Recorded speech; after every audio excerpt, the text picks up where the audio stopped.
Currency note press Nashik road, यहाँ पे various post निकली हुई हैं। सीरियल नंबर 4 पे आपको लेकर चलते हैं। सुपरवाइजर ऑफिशियल लैंग्वेज यानी कि राजभाषा में सुपरवाइजर है, लेवल A1। और यहाँ पे सैलरी आपकी जो है वो 27,600 से 95,910 तक। टोटल पोस्ट एक ही है, वो यूआर कैटेगरी के लिए कोई भी अप्लाई कर सकता है, लेकिन रिजर्वेशन यहाँ पे नहीं मिलेगी। आपकी क्वालिफिकेशन क्या होनी चाहिए, देखिए एमए हिंदी में है तो इंग्लिश सब्जेक्ट आपका ग्रेजुएशन में होना चाहिए, चाहे जैसे भी हो। और एमए इंग्लिश से है तो हिंदी सब्जेक्ट आपका ग्रेजुएशन में होना चाहिए। प्लस में आपके पास होना चाहिए 1 साल का ट्रांसलेशन का एक्सपीरियंस। अगर आपके पास कोई डिप्लोमा सर्टिफिकेट है तो उससे यहाँ पे एलिजिबिलिटी नहीं होने वाली है। और डिजायरेबल है नॉलेज ऑफ संस्कृत या फिर दूसरी भाषा की अगर आपको नॉलेज है जो मॉडर्न लैंग्वेज है। और नंबर 2 पे है proficiency in working on computers in Hindi language. 30 साल से ज़्यादा आपकी उम्र नहीं होनी चाहिए और केवल एक एग्जाम होगा जो होगा ऑनलाइन एग्जामिनेशन। और ऑब्जेक्टिव टाइप है यहाँ पे।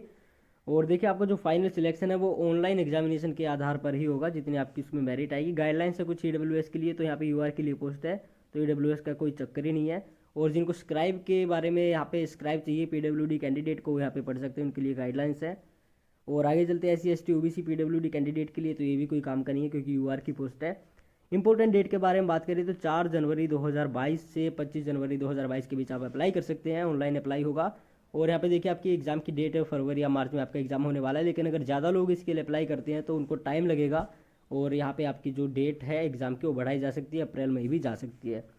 अपर एज लिमिट के बारे में बात करें तो यहाँ पे देखिए रिलैक्सेशन मिली है, लेकिन भाई वही बात है यूआर की पोस्ट है तो कोई फ़ायदा नहीं है इसका। और यहाँ पे देखिए फीस के बारे में बात करें तो बहुत ज़रूरी है। SC ST PWD कैंडिडेट के लिए कोई फीस नहीं है, लेकिन 200 रुपये उनको इंटीमेशन चार्ज देना पड़ेगा, इसलिए 200 रुपये देने पड़ेंगे। और नॉन रिफंडेबल फीस है, 600 रुपये देने पड़ेंगे यहाँ पे UR EWS and OBC category को।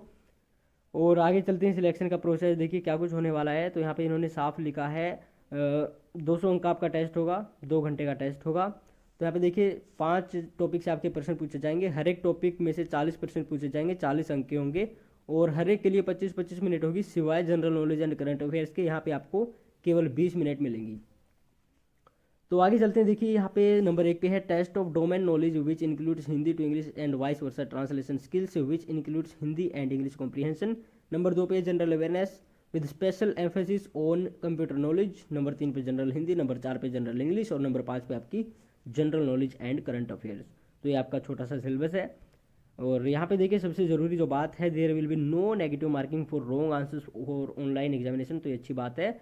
और यहाँ पे क्वालिफाइंग मार्क्स जो आपके हैं UR एंड EWS यानी कि UR के लिए ये पोस्ट है, तो UR के आपके 55% मार्क्स यानी कि आपको लेके आने पड़ेंगे, यानी कि 110 से ऊपर अगर आप लाते हैं तभी आपकी कट ऑफ बननी चालू होगी। कट ऑफ कितने पे लगेगी वो बाद की बातें हैं।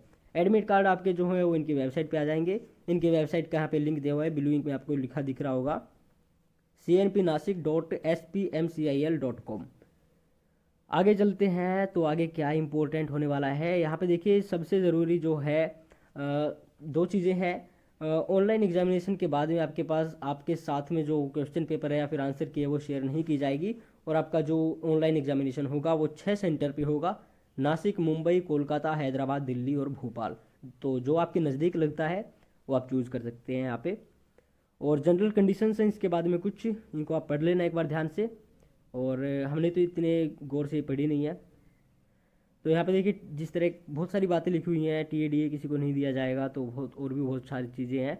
Candidate should keep the following documents ready with them, तो आपको ये सारे डॉक्यूमेंट अपने साथ में रेडी रखने हैं, तो इनकी आपको आवश्यकता पड़ेगी बाद में जब आप अप्लाई करेंगे। और आगे कुछ इंपॉर्टेंट पॉइंट है रजिस्ट्रेशन के, किस साइज में किस डायमेंशन में आपका फ़ोटो होना चाहिए, तो ये देख लेना आप एक बार ध्यान से। लेकिन अगर आपको ऑनलाइन अप्लाई करना आता है तो अच्छी बात है, अदरवाइज ये पढ़ लेना आप। पेमेंट का जो फीस होगा वो भी ऑनलाइन होगा।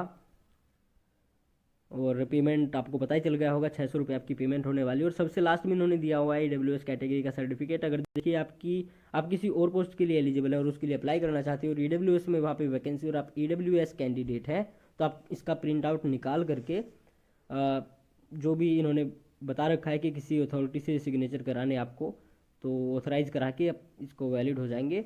और आपको लिंक जो है इस नोटिफिकेशन का, अगर ये नोटिफिकेशन आपको डाउनलोड करना है तो लिंक आपको वीडियो के डिस्क्रिप्शन में मिल जाएगा।